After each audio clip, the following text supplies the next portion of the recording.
സ്വർണം എല്ലാവർക്കും പരിചിതമാണ്. എന്നാൽ ജ്വല്ലറികളിൽ പലപ്പോഴും കാണുന്ന വൈറ്റ് ഗോൾഡ് എന്താണ്? സാധാരണ മഞ്ഞ സ്വർണത്തേക്കാൾ പലപ്പോഴും ഇതിന് വില കൂടുതലാകുന്നത് എന്തുകൊണ്ടാണ്? ആദ്യം ഒരു കാര്യം മനസ്സിലാക്കുക. വൈറ്റ് ഗോൾഡ് പ്രകൃതിയിൽ ലഭിക്കുന്ന ഒരു വെളുത്ത സ്വർണ്ണമല്ല. സ്വാഭാവികമായി ലഭിക്കുന്ന മഞ്ഞ സ്വർണ്ണത്തെ നിക്കൽ, പലേഡിയം, വെള്ളി തുടങ്ങിയ ലോഹങ്ങളുമായി ചേർത്ത് പ്രത്യേക അലോയ് രൂപത്തിലാക്കിയാണ് വൈറ്റ് ഗോൾഡ് നിർമ്മിക്കുന്നത്. അതുകൊണ്ട് തന്നെ ഇത് നിർമ്മിക്കുന്ന പ്രക്രിയ സാധാരണ സ്വർണ്ണത്തേക്കാൾ സങ്കീർണമാണ്. ഇതിലേറ്റവും പ്രധാനപ്പെട്ട ഘടകമാണ് റോഡിയം കോട്ടിംഗ്. ലോകത്തിലെ ഏറ്റവും വിലപിടിപ്പുള്ള ലോഹങ്ങളിലൊന്നായിട്ടുള്ള റോഡിയം ഉപയോഗിച്ചുകൊണ്ട് പുറംപാളി പൂശുന്നതാണ് വൈറ്റ് ഗോൾഡിന് കണ്ണാടി പോലുള്ള തിളക്കം നൽകുന്നത്. ഇത് അധിക പ്രോസസ്സിങ്ങും വില കൂടിയ ലോഹങ്ങളുടെ ഉപയോഗവുമാണ് വൈറ്റ് ഗോൾഡിൻ്റെ വില ഉയരാനുള്ള പ്രധാനപ്പെട്ട കാരണം. അതേസമയം പരമ്പരാഗത മഞ്ഞ ലോഹത്തിന് ഇത്തരത്തിലുള്ള പ്രത്യേക കോട്ടിങ്ങിൻ്റെ ആവശ്യം വരുന്നില്ല. സ്വാഭാവികമായ തിളക്കമാണ് അതിൻ്റെ പ്രത്യേകത. എന്നാൽ വൈറ്റ് ഗോൾഡിൻ്റെ റോഡിയം കോട്ടിംഗ് കാലക്രമേണ മങ്ങാൻ സാധ്യതയുള്ളതുകൊണ്ട് വർഷങ്ങൾക്ക് ശേഷം വീണ്ടും പോളിഷ് ചെയ്യേണ്ടി വരാറുണ്ട്.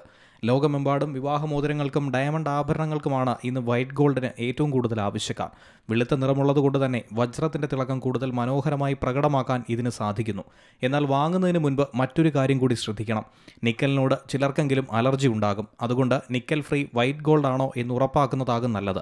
ചുരുക്കത്തിൽ പറഞ്ഞാൽ വൈറ്റ് ഗോൾഡ് കൂടുതൽ സ്വർണ്ണമടങ്ങിയത് കൊണ്ടല്ല വില കൂടുന്നത്, മറിച്ച് നിർമ്മാണ രീതി, വിലപിടിപ്പുള്ള അലോയ് ലോഹങ്ങൾ, റോഡിയം കോട്ടിംഗ് എന്നിവയാണ് ഇതിനെ സാധാരണ സ്വർണ്ണത്തേക്കാൾ ചിലവേറിയതാക്കുന്നത്. Business desk, Zee Malayalam news. ഏറ്റവും പുതിയ വാർത്തകളും വിശേഷങ്ങളും വിരൽത്തുമ്പിലറിയാൻ സീ മലയാളം ന്യൂസ് എല്ലാ ഡിജിറ്റൽ പ്ലാറ്റ്ഫോമുകളിലും ലഭ്യം.